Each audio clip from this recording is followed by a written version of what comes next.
জানেন ঘূর্ণিঝড়ের পূর্বাভাস রয়েছে বাংলাদেশের উপর।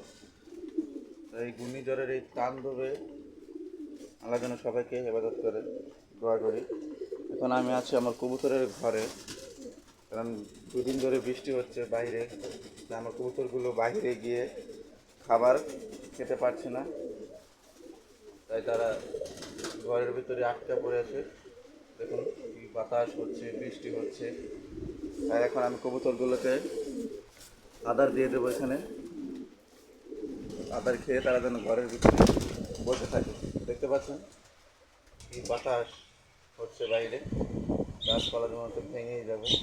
সবাই দোয়া করবেন আল্লাহ যেন আমাদেরকে হেফাজত করে, সবাইকে যেন আল্লাহ নিরাপদ স্থানে যাওয়ার জন্য তৌফিক দান করেন। আমিন।